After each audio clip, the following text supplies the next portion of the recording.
Hi, welcome to my channel. I hope you'll subscribe, hit the bell so you get notified every time I put something out, make comments, and watch my videos to the end. I need more time to get monetized so that I can devote more of my time to teaching the Bible on this channel. We are looking at the 10 commandments, not suggestions, they're commandments.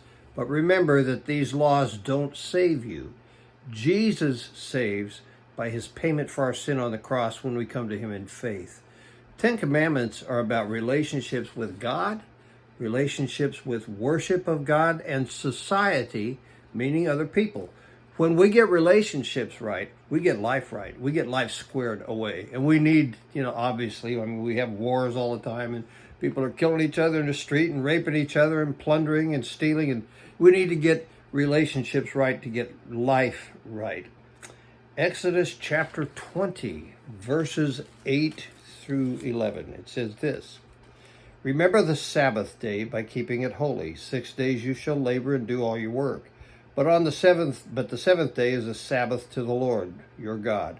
On it you shall not do any work, neither you, nor your son or daughter, nor your manservant, nor your maidservant, nor your animal, nor the alien within your gates. For in 6 days the Lord made the heavens and the earth and the sea, and all that is in them. But he rested on the seventh day. Therefore the Lord blessed the Sabbath day and made it holy. The Sabbath was the seventh day, and it's linked to God resting on the seventh day after creating the world for 6 days. After creating the world, speaking it into existence, he took a break on the seventh day. It was a day that was holy to the Lord. The Jewish law demanded a day of rest from work for everyone. Everyone, all the animals, all the people in the house, everyone. And that day was to be holy. It was to be a day to the Lord, to worship the Lord and to commemorate the movement of God on behalf of man. We still should do that today. Have a day where we commemorate the movement or maybe do a little bit of that every day. Okay? Commemorate the movement of God on behalf of man. Today, we are not under the law and are not required to do rest and worship on the seventh day.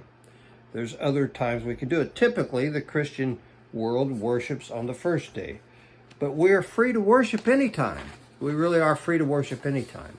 For instance, I know of a church in Seoul, South Korea, that has services every day of the week to serve the thousands, hundreds of thousands, literally, of people that are part of that church. So they have services 7 days a week, all day. All the time they have services. That's good, because we're not under law to observe the seventh day. But we are still supposed to grab that principle where we take some time to rest and worship, commemorate the movement of God. What I do, here's how I handle that. I start my day every day, 7 days a week, with what I call a quiet time. It's a time when I pray and I worship. I slow everything down, get in a quiet place, and God hears from me as I worship and as I pray, and I hear from him as I study his word, as I read his word. I pray and I worship. I hear from God by studying his word, and he hears from me as I pray and I worship. In fact, I record the Bible reading time, the devotional part of the quiet time, and I put it on my YouTube channel. So you can be a part of that with me if you want to.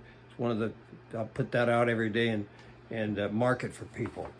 The point, take time with God and rest before him, pray before him, listen to him, commemorate his movement. He's unbelievable.